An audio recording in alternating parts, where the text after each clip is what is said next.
pessoal, boa tarde. Eu sou Rafael da Silva e Silva, historiador, pesquisador e professor de história.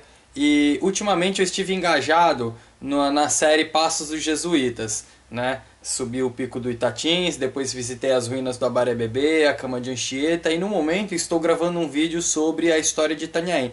E por coincidência, muito interessante, eu recebi a revista Aventuras na História, contando um pouco sobre a história justamente dos jesuítas. Então nessa edição de julho, aqui vai vir a matéria chamada Os Soldados de Deus, como os jesuítas de Inácio de Loyola moldaram a sociedade brasileira. Então aqui na revista Aventuras na História, tem essa reportagem sobre a história dos jesuítas, né? Mais precisamente sobre Inácio de Loyola e como ele funda a Companhia de Jesus e como a Companhia de Jesus influenciou na formação da sociedade brasileira, né?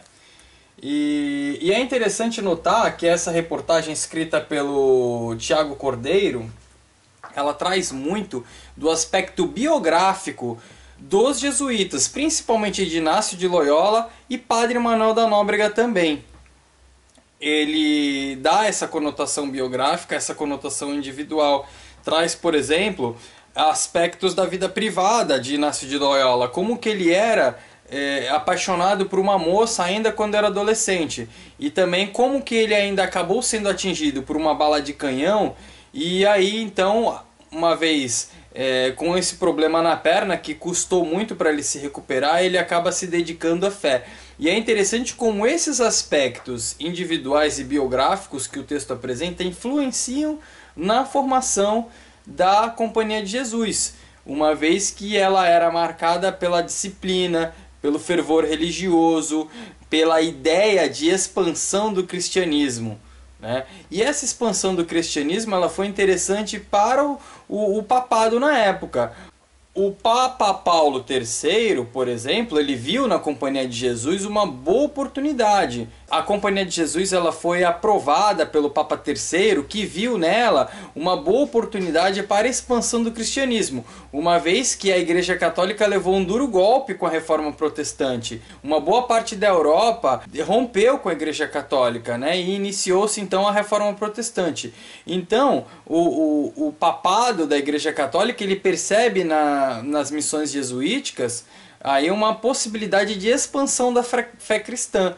E é interessante como o texto ele nos convida logo no início, nos primeiros parágrafos, a uma viagem imaginária ao espaço, por exemplo, que seria mais ou menos o que teria acontecido com os jesuítas nesse século XVI.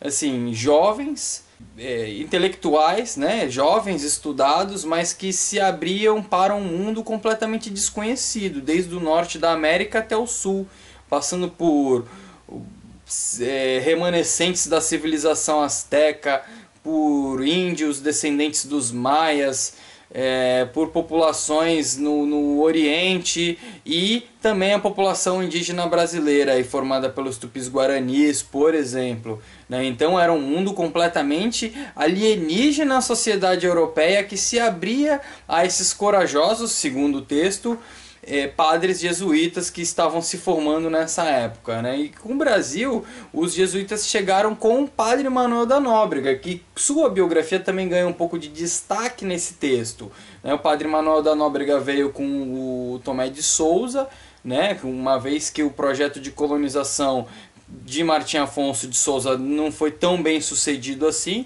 então institui-se aqui o governo geral, e os padres jesuítas vêm também com o apoio da coroa portuguesa no sentido de trazer os valores da fé cristã, os valores ocidentais. É o que o texto traz aqui, né?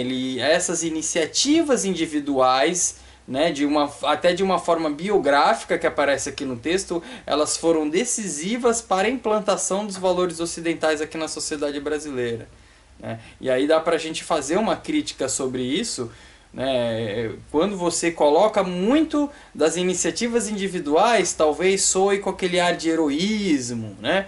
E aí eu acho que o texto ele privilegiou muitos aspectos biográficos e deixou de lado um pouco do contexto histórico, do contexto social da época. Os créditos não são só dos padres jesuítas.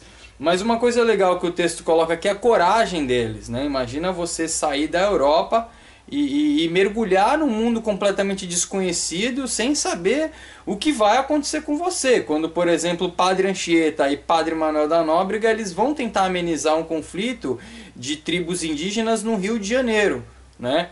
Então eles se fizeram cativos desses índios e lá permaneceram. E aí o texto mistura esse aspecto social com alguns detalhes da vida, e como por exemplo uma perseguição que houve entre os dois, que eles tiveram que se esconder no mato, né? Então não sei se esses exemplos eles seriam necessários nesse momento de explicação do contexto. Mas de qualquer forma o texto está muito bom. Me chamou a atenção justamente por estar engajado nessa série do Passos dos Jesuítas. Então fica a minha dica aí de leitura, um texto curto que você lê em questão de 10, 15 minutos, né? E ainda absorve muitas informações interessantes da vida dos padres jesuítas.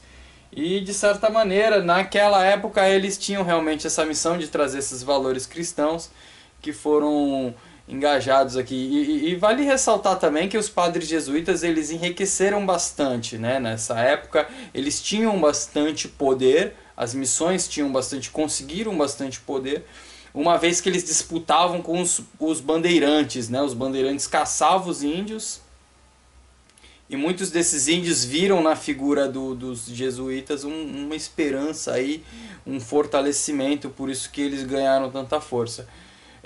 Eu convido você então a curtir e prestigiar a série do Passos dos Jesuítas na Baixada Santista, né, onde eu saio de Peruíbe, caminhando por toda a Baixada Santista, por onde os jesuítas passaram. É a proposta do governo do estado de São Paulo, mas eu tenho algumas críticas a esse projeto que eu vou deixar para o final da jornada, né, quando finalmente eu conseguir chegar à cidade de Santos.